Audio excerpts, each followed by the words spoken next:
We were born for this era, and must courageously follow until its end, the path destined for us. There is no other path. Our duty is to hold the line without hope, without help, in the image of that Roman soldier whose bones were found in front of a door in Pompeii who died at his post during the eruption of Vesuvius, because they had forgotten to relieve him. This is true greatness. This loyal and honourable end is the only thing that can never be taken away from a man. Oswald Spengler, Man and Technics, 1931. Spengler was not a man given to sentiment. He had watched one world war consume an entire European generation and could see another forming.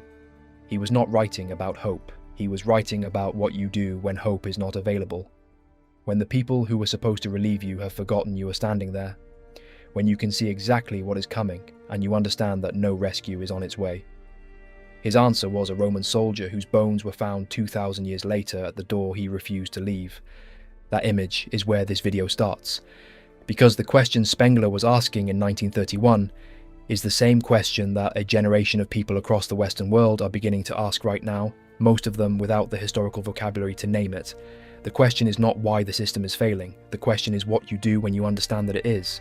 Before we get there, we need to establish something that almost nobody in the mainstream is willing to say plainly, something that changes the entire frame of everything else in this video. The Western peace that every person watching this was born inside is not normal. It is not the default condition of human existence. It is the most statistically abnormal period in the entire recorded history of human civilization. And because we grew up inside it, an entire generation has completely forgotten what the world actually is, what it has always been, what it will return to being. For the overwhelming majority of human history, life was defined by things that the average person in Britain or America or Australia in 2026 has never experienced and cannot genuinely imagine, not as a philosophical argument, as a simple description of the arithmetic of human existence across recorded time. The Roman Empire at its height had a life expectancy at birth of around 25 years. Medieval Europe saw recurring plague outbreaks that killed between a third and half the population of entire regions within months. The Black Death between 1347 and 1351 killed an estimated 30 to 60% of Europe's entire population. The 30 Years' War, fought across Central Europe between 1618 and 1648, killed approximately 8 million people in a region whose total population was around 20 million, 4 in 10 people dead from a single conflict within a generation.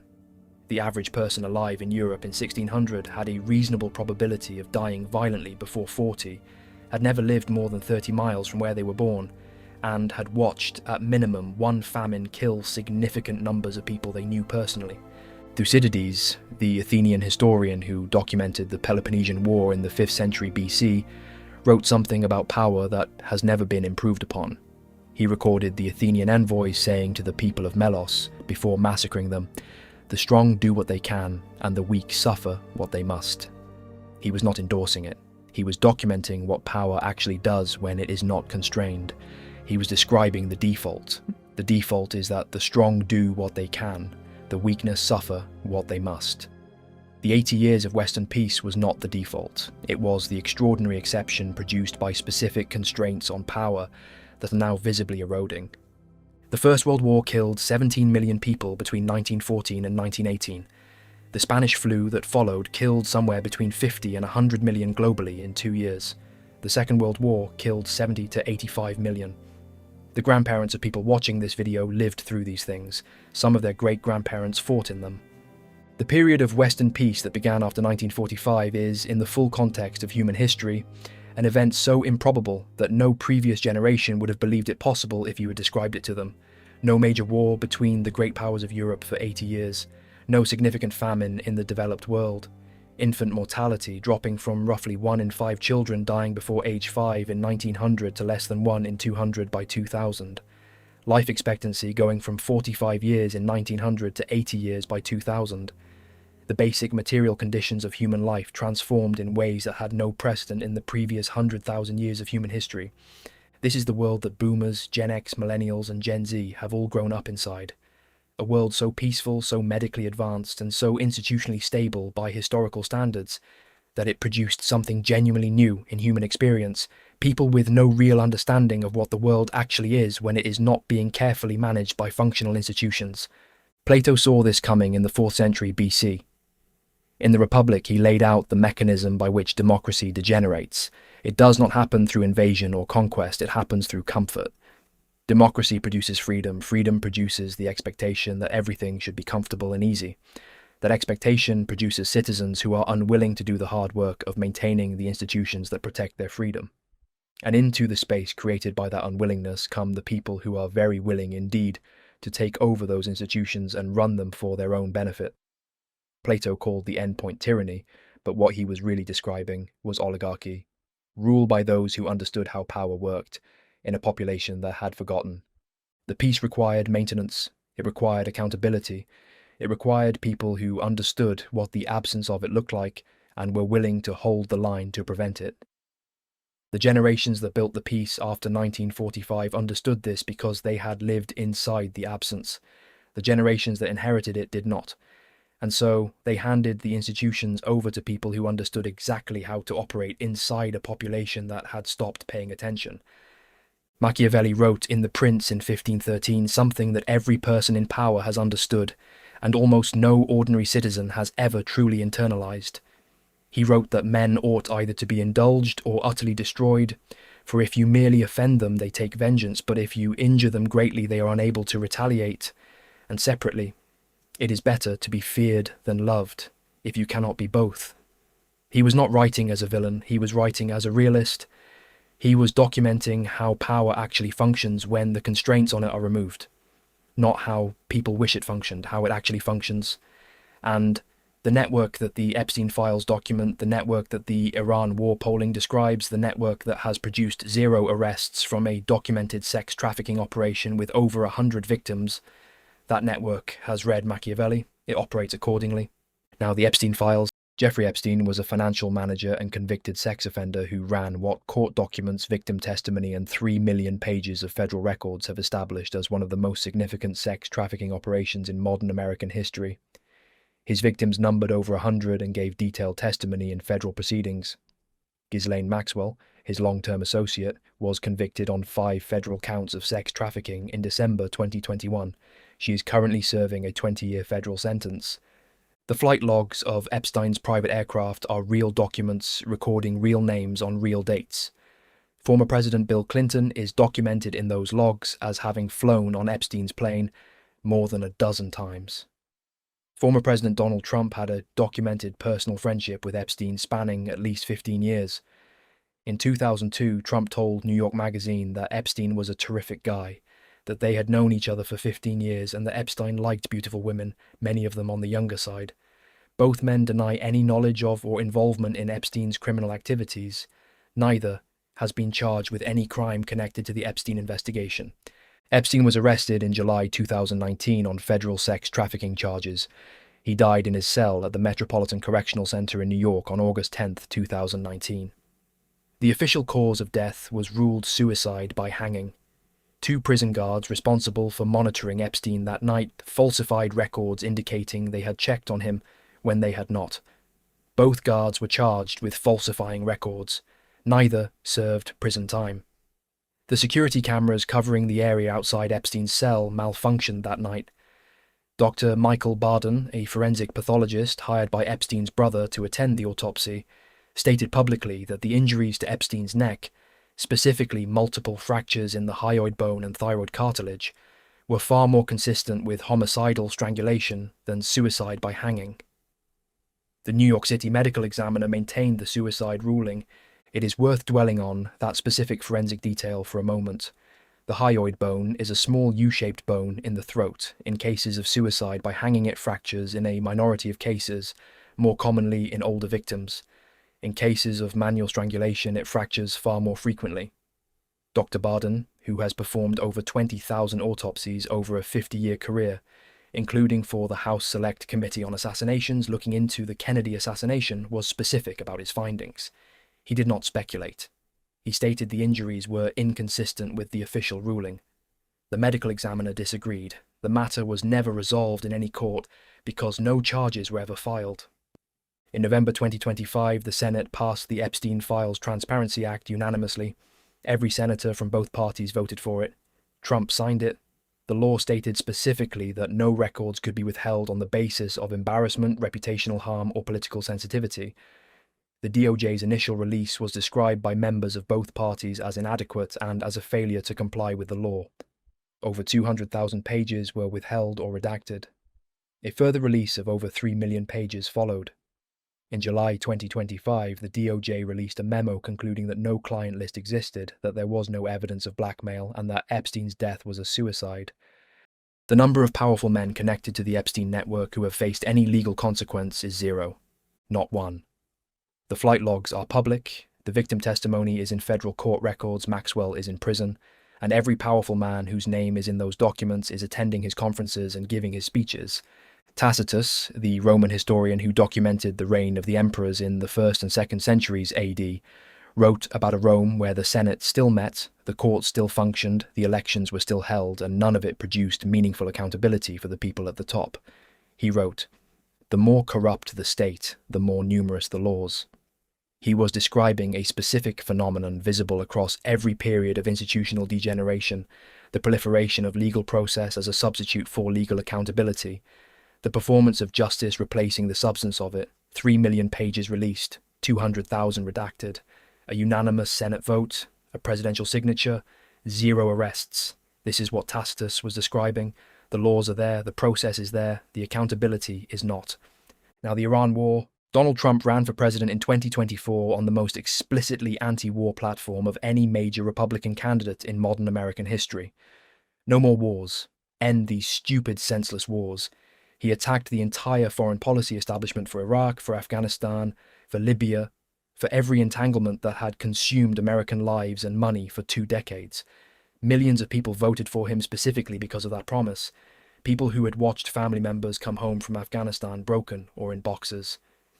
On the 28th of February 2026, without seeking congressional authorization, without a sustained public debate, Trump launched Operation Epic Fury, a joint American-Israeli military campaign against Iran. Iran's supreme leader, Ayatollah Khamenei, was killed. More than 40 senior Iranian officials died in the strikes. American service members have died. The conflict is ongoing. The administration has given shifting accounts of its objectives and no clear statements of what success looks like or when it ends. The polling is consistent across every organization that has measured it.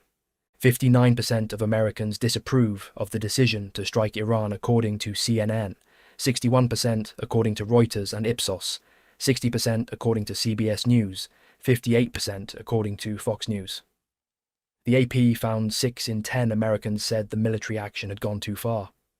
Pew found 61% disapprove of Trump's handling of the conflict. Quinnipiac found 53% of voters oppose the military action, with 74% of independents and 89% of Democrats opposed. An Ipsos poll conducted in mid-March 2026 found 58% disapprove of the strikes. 74% of Americans said before the strikes that congressional approval was constitutionally required. Article 1. Section 8 of the United States Constitution grants Congress, not the President, the power to declare war. That provision was not invoked. The war began anyway. The University of Maryland Critical Issues poll asked a specific additional question. Whose interests do you think would be most advanced by a war with Iran? 31% said American interests. 35% said the interests of other parties. Of those who named specific parties, Israel was named most frequently by 16% of respondents. That number deserves attention.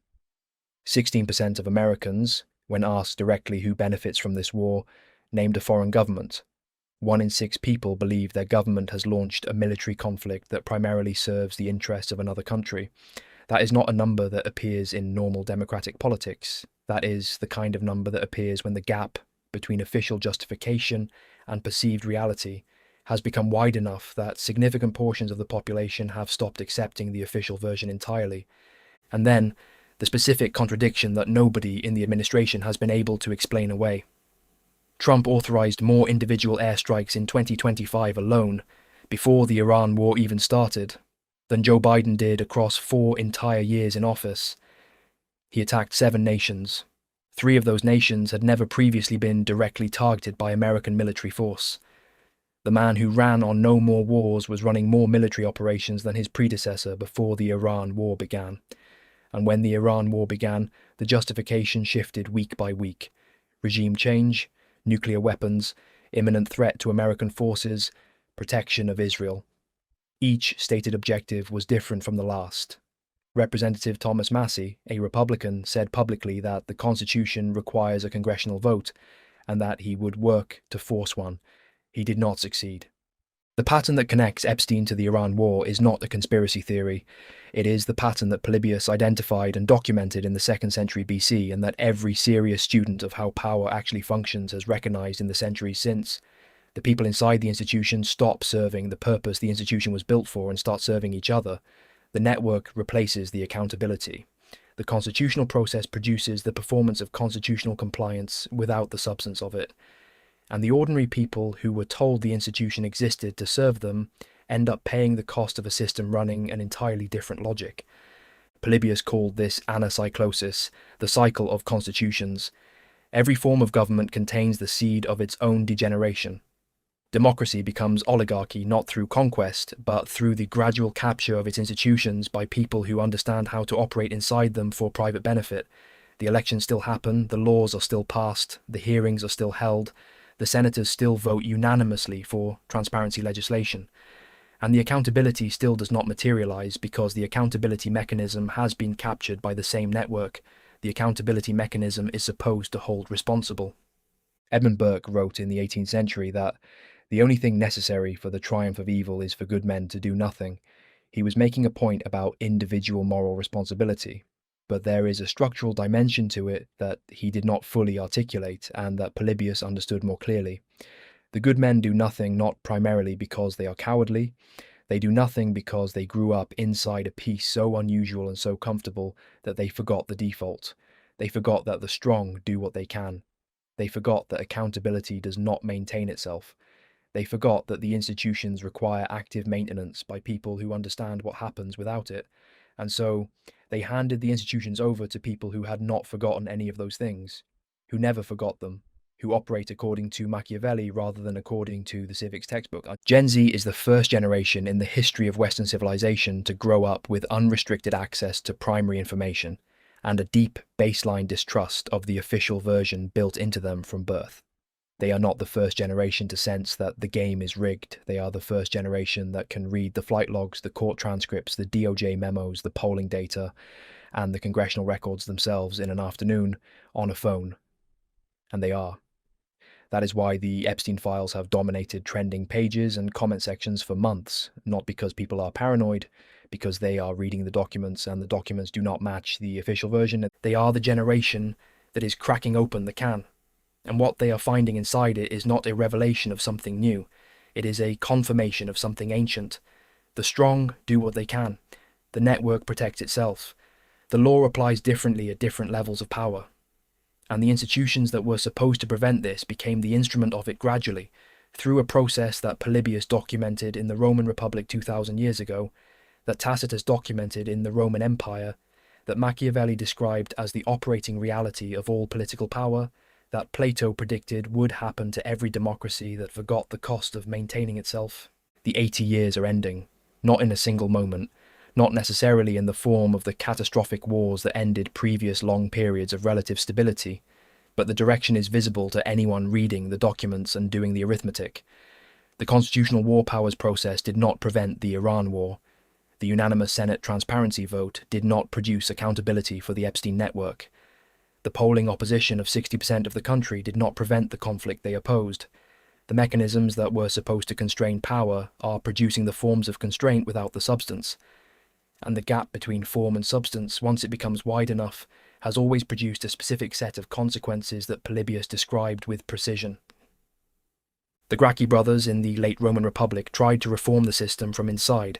Tiberius Gracchus was beaten to death by a mob of senators in 133 BC. His brother Gaius was forced to flee Rome and had his slave kill him to avoid capture 12 years later. The network defended itself against reform. It always does at this stage. Julius Caesar broke the system from outside. He crossed the Rubicon in 49 BC. He assumed power and used it to do things the network had blocked for decades. He was worshipped by ordinary Romans and assassinated by senators. What came after Caesar was not reform, it was Augustus. The form of the Republic was preserved entirely, the Senate still met, the elections were held, the constitutional offices existed, the substance was gone. All real power had concentrated in a single figure and his successors. The exhausted population, having watched decades of civil war and institutional failure, accepted it, not with enthusiasm, with the specific tired relief of people who have watched the pretense fail long enough that even an imperfect reality is preferable to maintaining the performance. That is the historical pattern, not a prediction. A documented sequence that has repeated across multiple civilizations, across multiple centuries. The Western world in 2026 is not Rome in 44 BC, but the structural logic is the same structural logic, and the people who understand it, who have read Polybius and Tacitus and Machiavelli and Thucydides, are not surprised by what the Epstein files showed. They are not surprised by the Iran war polling. They are not surprised that the constitutional process did not function. They expected this, because this is what this stage of the cycle produces. Now come back to Spengler and the door in Pompeii. Spengler wrote Man and Technics in 1931, having already accepted that the decline of Western civilization was not a hypothesis, but a fact in progress. He was not asking whether it could be stopped. He did not believe it could be stopped at that stage. He was asking what a man of genuine character does inside it. His answer was the soldier who held the post when the volcano came, not because it would change the outcome, not because the outcome was in doubt, because the fact of what you chose, the specific fact of where they found your bones, is the only version of permanence available. The world is not what it was sold to you as. The peace was borrowed time, maintained by people who understood the cost of losing it, handed to people who did not, and now running out in ways that are visible to anyone willing to look at the documents and do the arithmetic. The strong do what they can. The network protects itself. The law applies differently at different levels. These are not new facts. They are the oldest facts in recorded history. The 80 years of Western peace were the exception. The default is returning. What you do with that information is the only question that matters now. You look at it clearly. You stop pretending the official version matches the documented reality when it demonstrably does not. You understand where you are in the historical cycle, not as a reason for despair, but as operational information that should change your decisions. You build what is real in the conditions that actually exist, rather than the conditions that were advertised. You find the people who also see clearly, and you build something with them, because the man who understands where he is standing is the only man capable of deciding how to stand there. The bones of a Roman soldier were found in front of a door in Pompeii. He was forgotten. He could see what was coming. He held his post anyway. The honourable end was the only thing that could not be taken from him.